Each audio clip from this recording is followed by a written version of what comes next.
Okay, so I've tried to record this kind of idea before, but I think it'll work a little better this time. More talks about weapons. Last video I just kind of talked about like swords and axes and maces and stuff kind of in general. But for this one, I want to bring it a little more into like the 40K space. And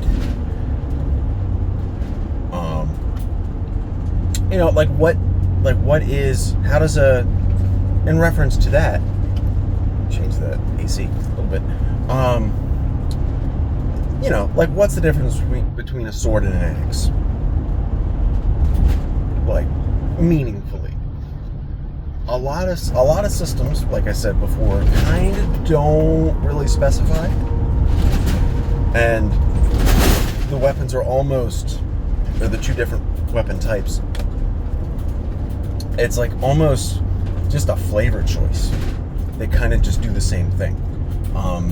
And that's in part due to how much certain games will arbitrate stuff. Like your armor class, well, you get AC from like your armor and other sources. It's kind of just arbitrary as to what that number actually does. Or not what it does, but like how it translates. Because, it's like at any given moment, is your armor blocking it? Are you parrying it? Is your armor blocking damage? Is your shield blocking damage? Is your weapon blocking damage? Because, like different thresholds don't matter. But not the point.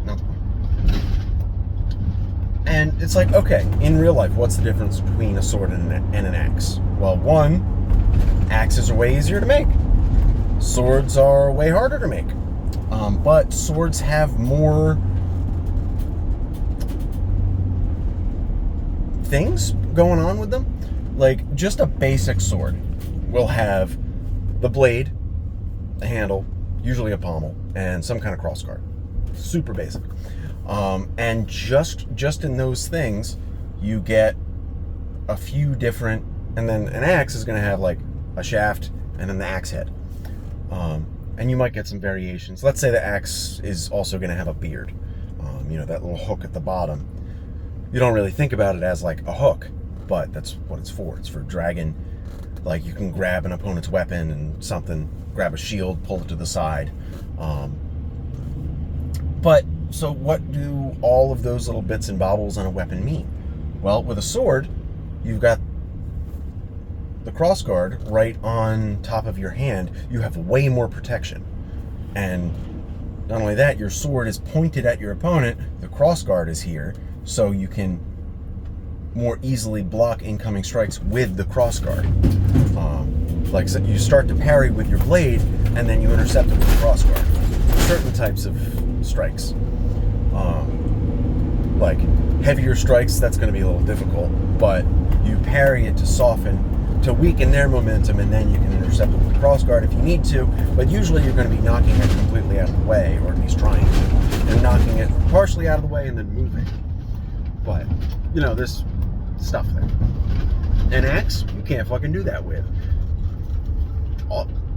Both because, you don't have like a crossguard on an axe.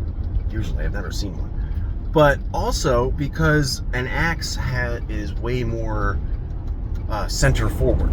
The center of mass is way more forward, which does two things. One, it makes it contributes weight to the actual cut, and it makes the handling worse. Those are the two main things that center of gravity does. Or shifting the center of gravity forward. That's what it does. So with an axe, it's harder to just parry like that. That said, there's still plenty of techniques you can do with an axe, especially one that's like a one-handed axe. You can, use it, have your grip all the way down at the bottom, use it, quote, normally, so you get the full weight of the axe, you get full power and momentum and blah blah blah, and that's good for piercing like just cutting right through softer armor, just hacking through stuff, damaging anything the opponent has that's wood, like wooden handle, weapon shafts, and even for like, you know, denting metal, it can do that. It's not great at it, but it can. Of course, if your axe has a spike on the back, fantastic. It's great for that, which is something any like war axe is probably going to have. Because, you know, there's a whole other side of the weapon that you're not going to make a second axe blade. I talked about that before. A second axe blade is kind of pointless. So most of the time you're going to want a spike to rip through metal armor. Not rip, pierce. So there's that. But you also might choke up on the handle or choke up on the blade so that the blade is like right in front of your knuckles and kind of use it that way. Of course, you still got the big handle and they're not ideal. Like it's not like you transform it into like a slicing knife or anything, but it's still, you get something, you get a little more control and finesse out of it. Like it's just good for close range.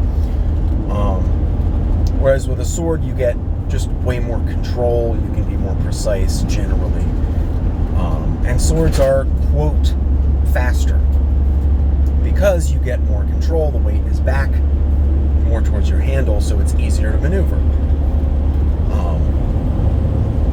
You're rolling your hand a lot more than you're trying to roll the head of the weapon to maneuver it around. It's just easier to interact with your opponent's weapon. And that's mostly what you kind of get with those two different things. When the weight is way forward, you're not interacting with your opponent's weapon as much, like weapon to weapon. So you're going to rely on, say, like a shield or something else to defend yourself, whether it's like you're relying just on your armor, you're relying on, like I just said, the shield, maybe a second weapon, it depends. Or you're relying on range. Like you have a poleaxe. That's a lot of the time for more professional armies.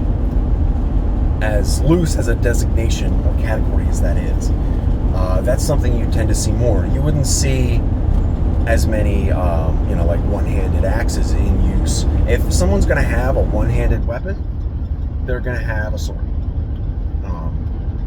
And also, that's the other distinction. Like, it's for soldiers. It wasn't, oh, this is my weapon, and they pull out a sword. It's, no, this is my main weapon, and it's a spear or a halberd or a poleaxe or whatever. And then this is my sidearm, my sword. And then, oh, this is my this is my backup, the shit hits the fan, and they pull out a knife. Like, that's usually how that works. They have a primary weapon, a sidearm. And the sidearm is for, like, closer quarters, one-on-one fighting, like, one-on-one. As much as you get one-on-one in a fucking battlefield situation. But that's usually how the weapon loadouts kind of worked. But for something like 40K and other stuff and D&D, you don't have that as much. You're not going to have like this big heavy primary weapon. And then especially for, quote, adventurers, you're going to have less like specialized loadouts like that, because something like a spear or a pike or a halberd was mostly used to fight other dudes with spears or pikes or halberds. It was kind of a general weapon for just that. It was a generalized weapon for that more specific purpose. You just need something big. You just need a pole weapon, that's all. And then you have other weapons for other situations. And adventurers should probably be doing something similar, but you might have like a greatsword or a great axe, just something big to fight a wide variety of things. You don't know what you're going to fight or be dealing with. Like, you fight an ogre, greatsword's great for that. Like, the weapon's big, it's got a big, broad cutting surface. You can use a lot of it to cut that ogre. You're fighting other dudes that are like your size. You can still use a greatsword for that.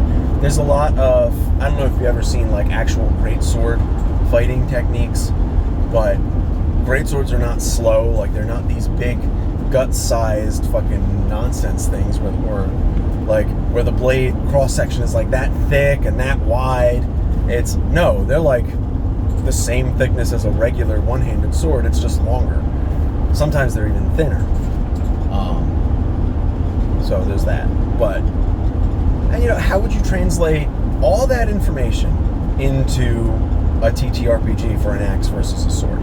And this is just a single comparison of two types of weapons. How would you do that? Well, okay, maybe. As far as the base is concerned, you could do it by training levels, which is something that Pathfinder sort of does, but Pathfinder uses that to just kind of break down the proficiency bonus or not break down, it's not a direct thing, not a direct, it's going to take the proficiency bonus from 5e and break it down this way. It's more so how it governs that kind of thing. Character, quote, skill and experience. And it's just, in Pathfinder, your proficiency goes from, what is it? Trained, which is a +2, to expert, I think it was a +4. Maybe I'm getting the levels wrong, but it goes in increments of 2, all the way up to +8 or something. And that's great, that'll work. But,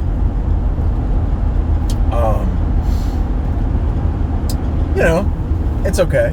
It works. But maybe you could if you want to break it down by that, as your proficiency grows, you get access to more traits of the weapon, for example. So if we're just purely looking at Pathfinder here, or just that kind of system. You could also look at it, with the same thing as 5e's proficiency bonus, where, okay, when it's a +2, you have access to these features. When it's access to +3, you gain this. When it's a +4, you gain this. And when it's a +5, you gain this. That kind of thing. So it's okay, at just +2, they're basically the same thing. Maybe there's some small little features here and there, but they're basically the same thing. Then at the next level, maybe an axe gets, maybe all of its maybe its weapon die grows a size, so it goes from a D8 to a D10, and then a battle axe goes from a one-handed, a battle axe goes from a D8 to a D10, and two-handed D10 to D12, and then a great axe does something, I don't know, maybe it just gets plus whatever damage, or you just add a D4 onto it, so it does a D12 plus a D4, which is funny. Something like that. And then a sword gets a small, it gets a +1 to AC or something. Or, I don't want to give them features like a counterattack or something, where if the opponent misses, you can riposte. Because that's what those were, a parry and riposte. A riposte is a counterattack after a parry. I think. I don't know. I'm not an expert. But that kind of idea. Wouldn't want to give them that kind of feature at this level. Well, maybe I would. I don't know.